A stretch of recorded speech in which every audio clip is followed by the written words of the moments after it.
Welcome to Aunty K's, your favorite radical queer indigenous auntie, bringing you tarot every day. Hello everyone and welcome to Aunty K's Tarot. So today I am going to do a VR Tarot Habits, which is a VR to Sunset Bow Tarot, Peekaboo Rose, and Heather Tarot. So these were questions they did together on 3 Girls, 1 Deck, and it was suggested at the end, let's make this a VR for other people. The first VR I saw was by Laura at Aquamarine 18. So I'm going to do this VR. And my plan is to then do my 2023 tarot wrap up. Because the questions I was thinking about for that, my one question overlaps with the first question of tarot habits. As a result, I'm going to do the question, what is my regular tarot routine, last instead of first, and sort of phase into my 2023 tarot wrap-up. All right, here we go. Do I do readings for particular occasions? I do a year ahead spread sometime between winter solstice and New Year's. I use a spread based on an astrology wheel. So I lay the cards out in a circle, and I have used anywhere from 1 to 3 cards per position. I do find using 2 is at least 2 is a lot more helpful than 1. 3 is also helpful. It's just it's a lot of cards, but that's okay. You're going to see that I do have a tendency to use a lot of cards. So that's really the only occasion I always do one for. It's based on astrology wheel, so each position, each of the 12 positions, is about a different area of life. So it's not like January, February, March, April. It's a different area of life, and what is going to go on in that area of my life over the coming year. For my 2023 year ahead, which I did at the end of 2022, I use a Signs of the Times Oracle deck as my second card. And I used it as a sign for me for, hey, the thing your head spread was talking about, it's happening or about to happen. And that was really useful. It did require me to look up those signs on a more regular basis. Some of them were in my head and I recognized. Others, I didn't realize till I looked through and, oh, yeah, that sign. So there's that. How do I shuffle?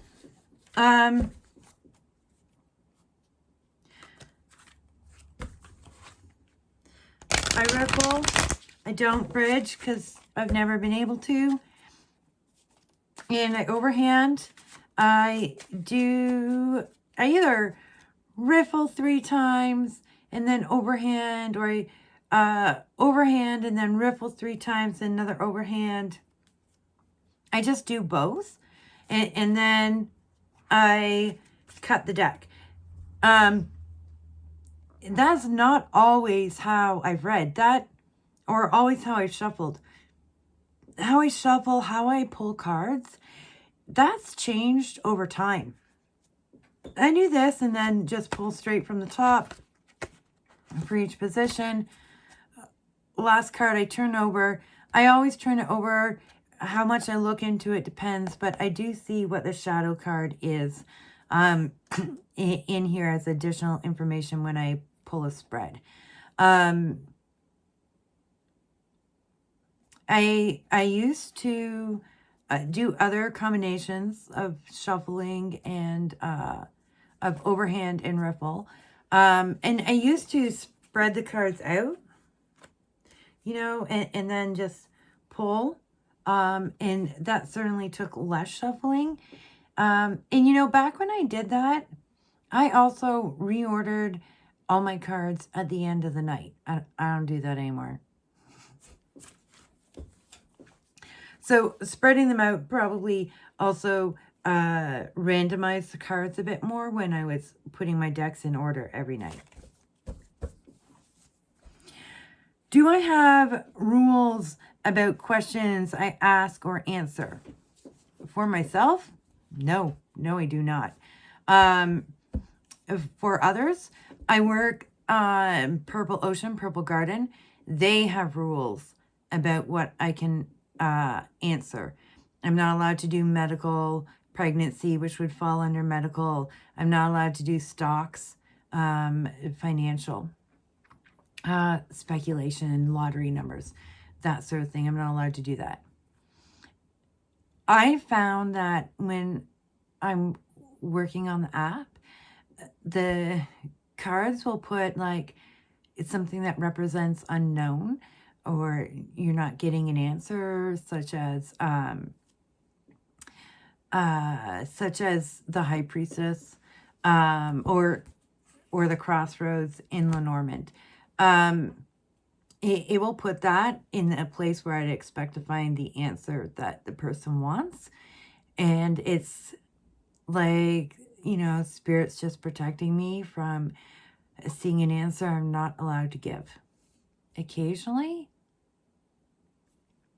they show me something the app won't let me tell. And then I usually know it's important.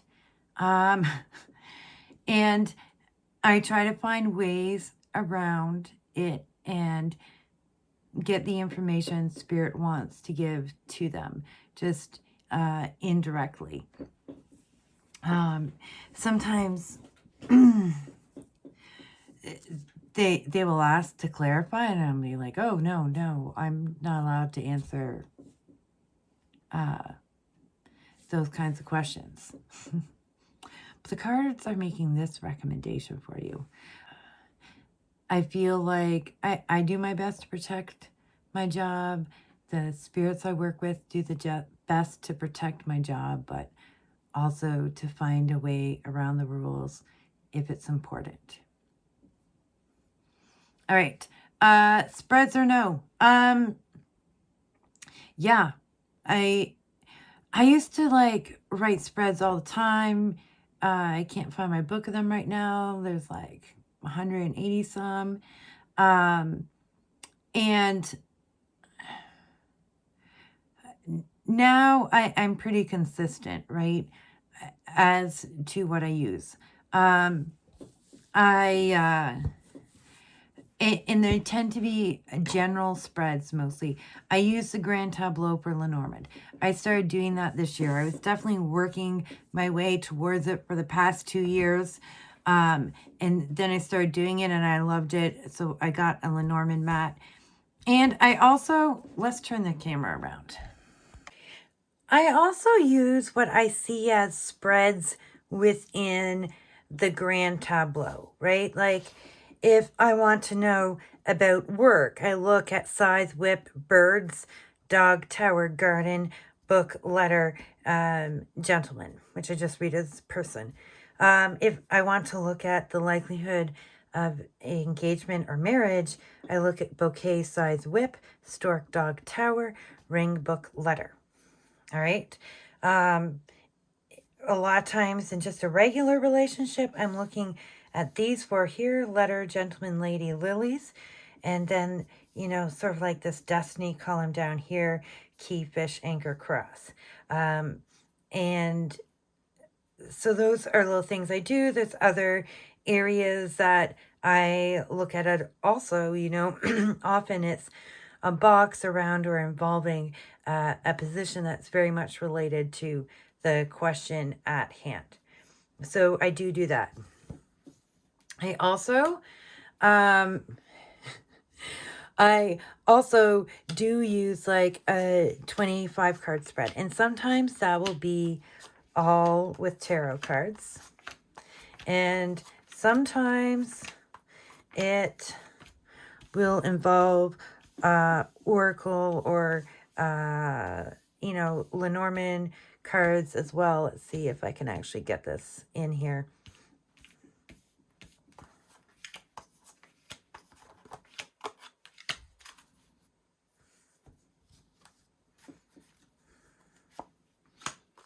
So sometimes, okay, so I almost always use something else down here. I stumbled a lot. So how I read the spread is the first column here is the answer to the question. Everything else is going to tell us something about this answer to the question. And the second row is the answer that the seeker wants or expects. And this is our actual person. And this is either their work life or their romantic life, and either their social life or the other person. So depending on the question, it makes sense how I'm going to look at that. And on a dating question, having work and social life can also tell me a lot, especially as to where the other person perhaps shows up in the reading. And then while I read that like that, I will look at it in this way as like a progression. And then the cards up here, be the Oracle or Lenormand, gives like an overall flavor for that. And that's where Oracle up here can really work as well. And then sometimes these four are also tarot cards. And it's a really big spread, but it gives me a lot of information, and I like a lot of information, which is why I also like the Grand Tableau. Okay. So reversals or no. Okay, so I do use reversals, and there is a specific reason that I use reversals. So I am going to use a reversal so that the cards can tell me something in it. So these are the various ways I would use reversals. And yeah, I threw one in there. So I would either say the card that is upside down, the card that's in reverse, it is representing the seeker in the reading, the person asking the questions, the client or myself. And I would say that's why it's in reverse. The other way I might read it in reverse is about the direction that the person is looking, right? What is happening with that reversed energy. Now, if it's a pip card that is in reverse, it can be, sometimes it can be like, if it's a cup, that tells, but it can be hard to read or know that a lot of the pip cards are in reverse, right? It can be difficult to know. If I do notice, what I look at it then as often is that emphasis, right? And but in cups, it's going to feel a little bit different in reverse. It's going to feel like something's falling out. That's what the visual is going to do, and so I'll often go with that. Now here's the interesting part. Yes, I believe the card carries everything within it. Its positives and its negatives, right? If I'm doing a reading where the person can see the cards, I won't necessarily show them the card in reverse. I will flip it around for them to see it straight up because it does something on people's minds. But likewise, if a positive card was up, but the cards around it were telling me something was but the cards around it are telling me like this is taking on its negative connotations, I will show it to the client in reverse so they understand that. So they understand that. And so they don't tell me, no, it has a positive meaning and it means this. And so I know what the card is saying, be it negative or positive, based on the other cards around it, based on my intuition. What I show the client depends on what works for them and what they need to see. So that's me on reversals. Do I use multiple decks? I sure do. I sure do use multiple decks.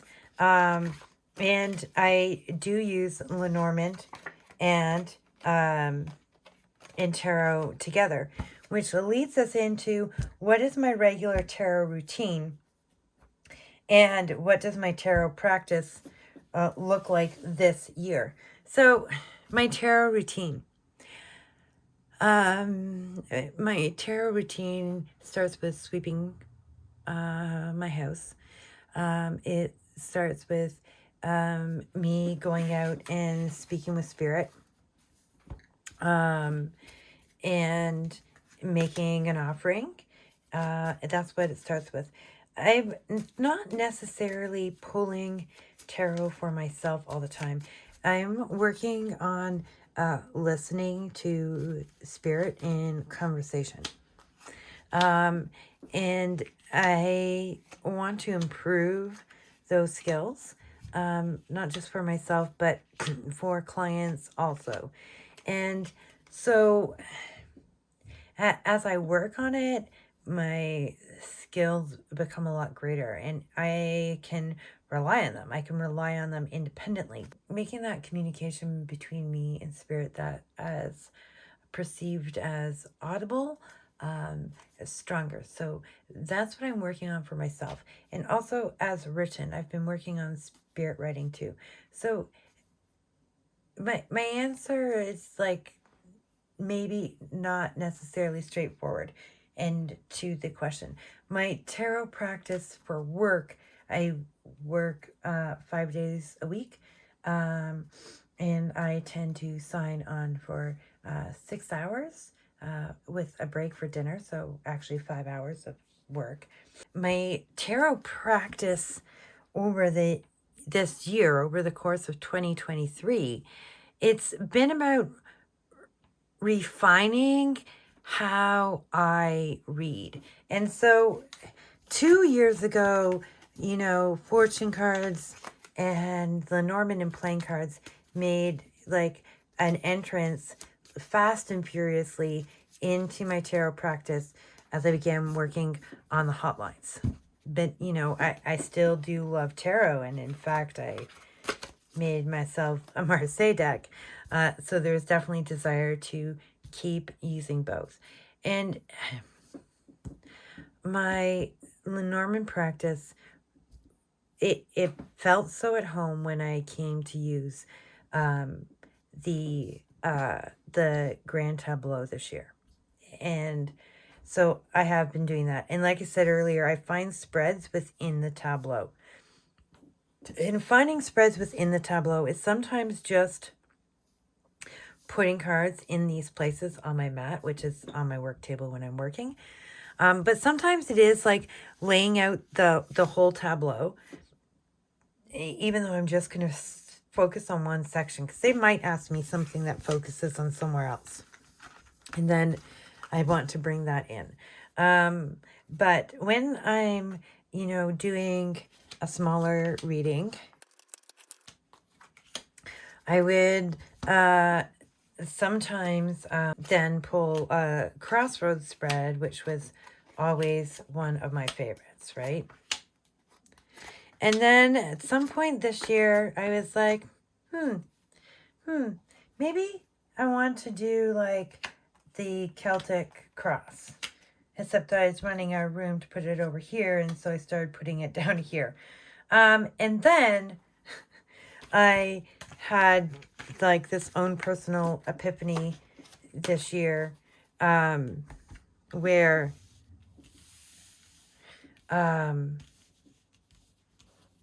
we're going to move this over here for the visuals. I was like, when I'm using Lenormand, whether it's just a portion of it or Grand Tableau, I don't need a whole Celtic cross. But it's nice to see the shadow of the situation, what the situation is and what is crossing it. And, you know, what actions are advised, what is the environment, what are the hopes and fears, and what is the final outcome.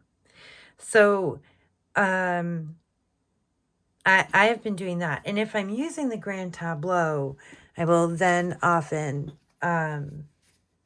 pull in my mini Marseille here to do that. And because then I can really just fit it in quite easily anywhere. A lot of times with the Grand Tableau, I'm reading various situations with a full tableau out, and that really makes the mini come in. And so I will just pull over like a certain situation, and then I can move it out of the way when we are reading into like another situation that is going on over here. In that. So that is what has come. It's a modified Celtic cross, and I was like, if I've got these four, what do I need the rest for? I don't know. So that's been, you know, how my tarot practice has moved this year. And so I have been using this modified Celtic cross for a few weeks now. I think it might have started at the beginning of November. But I've been quite enjoying doing that. My most used decks of the year. So it's not necessarily decks I got this year, but a fair bit of it is. All right. So my favorite most used decks of 2023, which isn't necessarily new decks, but there's some new deck contenders in here. Rana George I got last fall, and it was my most used deck by the end of 2022, is my most used deck of 2023. And in fact, I had to replace it. I had to replace it at about the 1 year mark.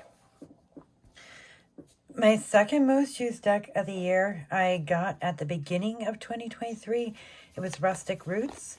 I was also wearing it out, and then my hands seize or drop sometimes. And I was shuffling when they seized, and I bent the deck in half, and a friend sent me a replacement. This Fortune Cookies deck has Rustic Roots is available on Etsy, and I should figure out for you who it's by. Okay. I never see the box because it just stays on my table. It is by M. Witherspoon, who lives not very far from where I am now, and even closer to where I was before here. All right. This is by Sharina Starr. Yeah. And I just love this deck. I often grab it when I'm doing a general reading to tell me what we're talking about. Okay. I made the Marseille Pronto-V this year, as well as its mini. And I made, but won't be releasing till next year, the Brown Witch Lenny. And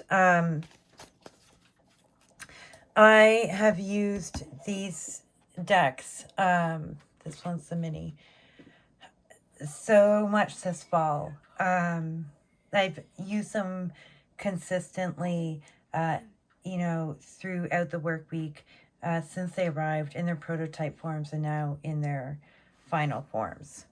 I've got some Marseille decks this year. The Diverse Marseille,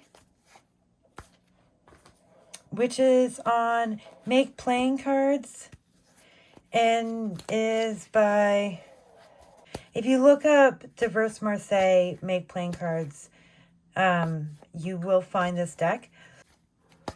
The coloration of this deck is why I ended up using this deck over other Marseilles, with the exception of my Prendre V. I just love that color scheme. I reviewed near the beginning of 2023 the Clarity Tarot, and the art is by Kate Matthews Art, who's an Indigenous artist. I have to find the box to tell you who the author of the keywords in the book is. It's Zakow, Deborah Zakow, who reads tarot as a professional tarot reader on hotlines. And this deck is great. It you know, how do you do diversity if you're white and you're not sure about it? You get a BIPOC artist. And it does make a difference. I love Kate Matthews' art, and I watched this deck come, get created through her channel, and I got to review it. So I really enjoyed it. My only disagreement is that there's also a yes/no in the corners, and I don't necessarily agree with them, which I can deal with, except I disagree with the fact that all the majors are listed as yeses. So if I'm using them, I have to ignore them on a major. And my donut playing cards, which I got for Solstice last year, for Solstice 2022. I use this playing card deck a lot. I really like it. I made my own notes on it. I've got little codes in my writing to tell me if it's health or whatever, so that I really position the, anyway. Two of the cards were named the same, so I renamed one of them. There's two Boston creams. But so I made one a banana cream. But they're cute, and the donuts kind of work. So those are my most used decks. My favorite new decks of 2023, obviously, are a lot of the same because of how much I use them. But there's some decks I really loved and that I maybe didn't use as much as these ones. So these are decks I got in 2023 that I loved. And I also really loved these three, which are all on my table. They just weren't the most used. And so this is the Lilac Lenormand and the Possum Lenormand, and they are both by Logan at Lark and Legends. And Grandma Baby Apothecary's Black and Gold Lenormand. Okay, these two Lenormands, they're really new. It wasn't necessarily fair to put them on favorites. And you're going to see that with two other brand new decks that so far I am really enjoying. I don't use this for all my clients. There are some clients I would never use this Lenormand for, and sometimes there's a reading that just screams for it, often enough that it's generally worth keeping on my table in it. I did write the titles down here because they're really hard to see in a number of those, and I did write the card designation because they aren't in a card pattern. They're just scattered randomly. And that makes it hard to figure out. And sometimes you have to get the light right to see them. So I wrote it down there. So these are decks I am enjoying using and using regularly, but not the most. And so that would also go for both of these decks, which is the Multi-Marseille by Tom Benjamin and the Natural Symphony playing cards, which was gifted to me. And I don't use either of these decks the most, but I bring each of them out pretty close to 1 week every month. So they are getting a fair bit of play on my work table, working with my clients. And Ben's diversity is like more diverse than the Diverse Marseille, which also did a good job. But the color on the other one, I happen to really like. They both did do a good job. And it's just more complete in the Multi-Marseille. So whether, there's different factors to bring in. And they did help me appreciate the ugly Marseille art. Yeah, I'm going to say that about it. They both helped me appreciate the ugly Marseille art. All right. My two newest decks, I am enjoying them both. So this is the Aztec Tarot. I'm going to find something to remind me who it's by.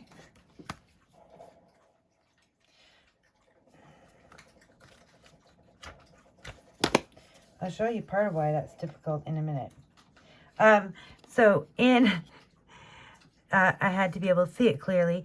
So it's by Emmanuel Valtierra Illustrated, who you can find on Instagram. It was a Kickstarter deck.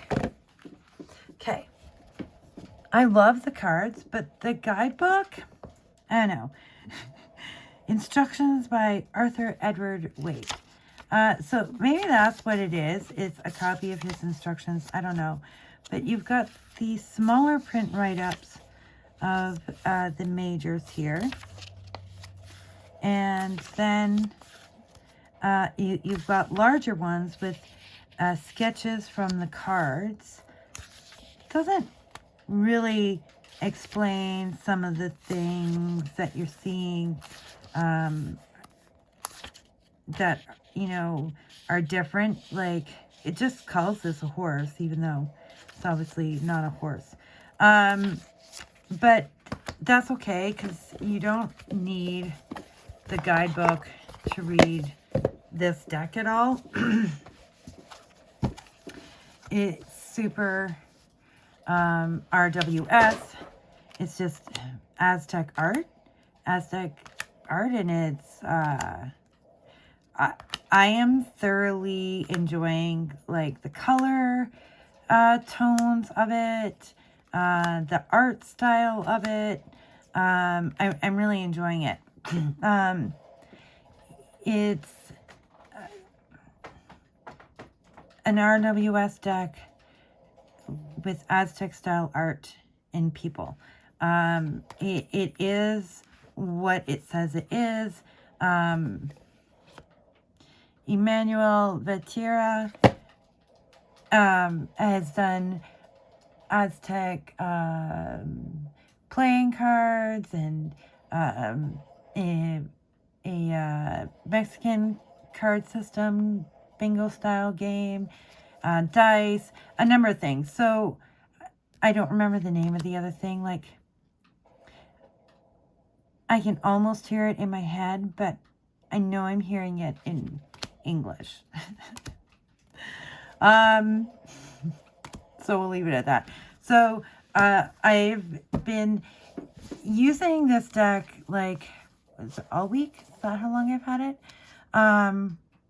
But it's brand new. So it's still a brand new opinion. I can love a deck for a week to a month and then hate it. That happens.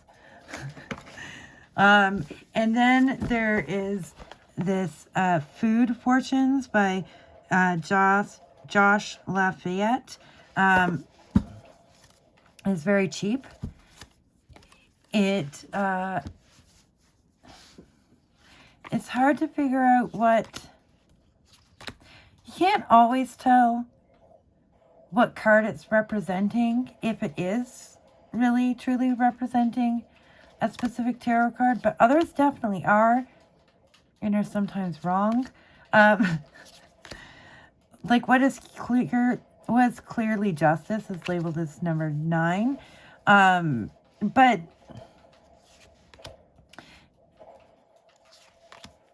and I think it's meant to be 8, actually, based on what 8 is and what 11 is.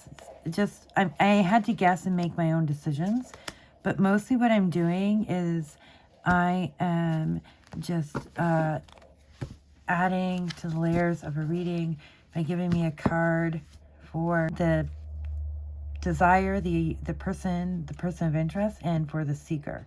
And occasionally I have also decided to see what's in between them. And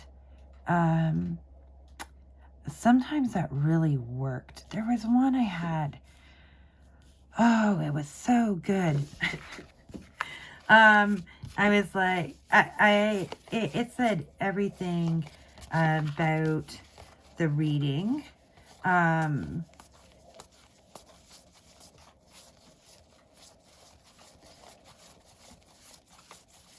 Okay. We had the constant as the seeker. The scoop, what was the situation, and the other person, the person of interest, got the other duo. So, you know, this was clearly about a third-party information coming in. So really you can read with anything. And because you can read with anything, it sometimes makes me hard to decide if a deck is really working for me. Because when I'm excited about it, I can read anything when I'm excited about it. But after it's lost the excitement, does it still like make my mind excited with the things it's saying? This might, just because it will always be kind of a challenge and outside the box. And I got it to uplift my spirits. New decks of the year that disappointed me. Some of them aren't even here anymore. Songs of Gaia was a deck I did for Indie Deck Review. I passed it on pretty immediately. It was a giant no. It was awful. And my notes aren't clear enough to why, and that's all I remember about it. Then there was the Wonderland deck by Haley Suits on MakePlayingCards.com. And it doesn't work as reading playing cards, and it also doesn't work great for playing cards with playing cards, just because some of the cards are hard to read, and especially when you're playing with younger folks who are just learning all of them, that's a problem. So it was a personal disappointment just because it didn't work anywhere in my life. Sacred Medicine by Asher Frost. I also got rid of that. I also reviewed it for Indie Deck Review. I got to review it because I'm Indigenous. Asher Frost is Indigenous. The guidebook is Asher Frost telling bits and pieces of closed practice that she is selling to mainstream folks. And it's bits and pieces because clearly she's not been giving enough teachings to teach somebody our ceremonies. They're clearly just ceremonies she's participated in. And being a participant does not mean you have the right to teach something. And she's sharing bits and pieces of things that the majority of her people and the teachers of those teachings would say are closed practice, and she should not be putting them in a book in the capitalist market on Amazon and stuff. It's bullshit. It's bullshit. So that was a disappointment. I got Squid Cake, came out mainstream. Yay, excited. Cool little cute zombie people. But honestly, the cute little zombie people, they're just white people with pink and blue and green skin. That was a total disappointment. The Four Covens Oracle, I really wanted to love it because it's super fucking cute. But the guidebook is not helpful, and the changing of the suits, it was really hard to figure out what they were supposed to be. And that hearts equals wands, that wands equals hearts, was super confusing, especially, and that took a lot of unpacking. And so I use it, but not as much as I'd like. It's kind of a disappointment that wasn't easier to use. This deck, it just fits. Although it covers up my title, which I don't like. But the very cool looking art is actually, so it turns out the super cool art is sometimes hard to read in a large spread in a Lenormand, and I don't always know what I'm looking at, but I'm looking at the pictures, not like reading individual titles to find a card when I'm doing a reading. So that deck turned out to be a disappointment. The Surrealist Lenormand turned out to be somebody who did real art and then switched to AI art, and so that was its own disappointment. This is what I wish Astra Frost deck had been. It's nice indigenous art. It's by Sean Leonard, who's Mi'kmaq. He doesn't sell closed teachings in the guidebook. As a result, it's sort of a surface oracle deck that I'm probably not going to really use, but I have it for the art. I have it because it's an indigenous deck that was respectful of our people in a capitalist world making a capitalist living because we have to. And Asher Frost deck was not. This is, even though I'm probably not going to use it, this is what I wish Asher Frost deck had been. So I just, even if it's not going to be a deck I would use, it's a deck I would like to have out of respect because it respected us. And this one did it, the others didn't. This deck, okay. I hardcore used this deck when I first finally got it. I didn't get the guidebook, so I got mine sooner than most people. It's the Decolonial Tarot, which we all waited a ridiculous amount of time for. It's very shuffleable, it's very flexible, it's totally easy to read. The art style is like Disney, but with brown people. So visually, I like this deck. Just because it's brown doesn't make it decolonial. Like Sean Leonard's Wisdom of the Elders is not a decolonial deck just because he's Mi'kmaq. And I feel like this was how to sell this deck to BIPOC folks and the radical left. It is to call this the Decolonial Tarot. It has nothing to do. It's not decolonial in any ways, shape, or means. It's just it's a brown people deck. You know, like the Aztec Tarot is not decolonial, but it didn't claim to be. It's just an Aztec tarot. It's brown people tarot. And it succeeds and fulfills what we wanted out of it. You know, an indigenous deck doesn't make it decolonial. A decolonial deck's not going to, I don't know. It's not. It doesn't have anything deep to say that would make it decolonial. It's, and it makes me worried because when words are used out of context, especially words that people's liberty and sovereignty and freedom depend on. All those kinds of words: liberty, freedom, sovereignty, decolonial. When we let these words just mean like the existence of brown people,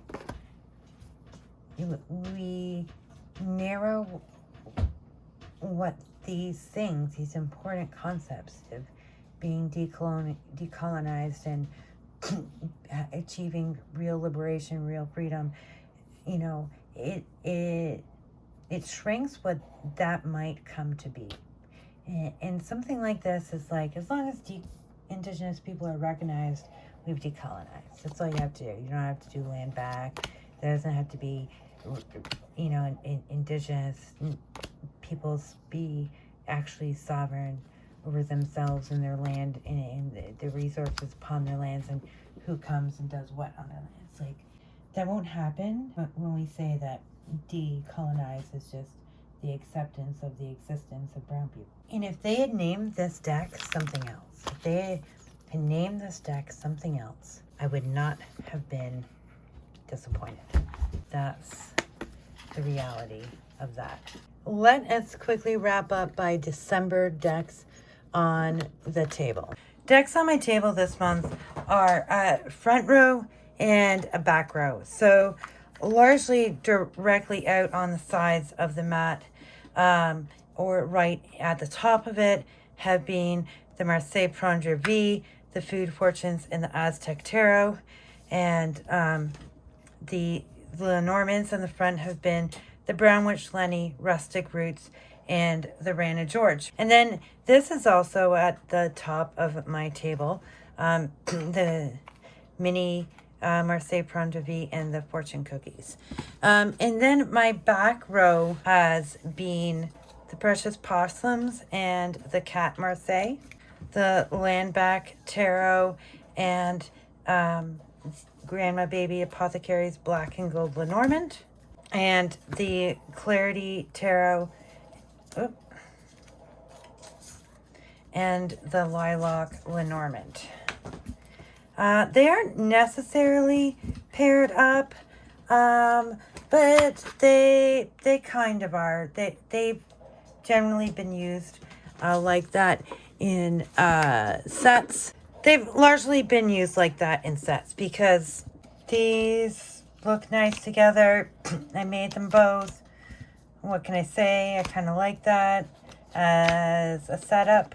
This looks really good with either of these. It's the brown tones. It just, they work really well. And there's a lot of blue tones in the Marseille Prendre Vie.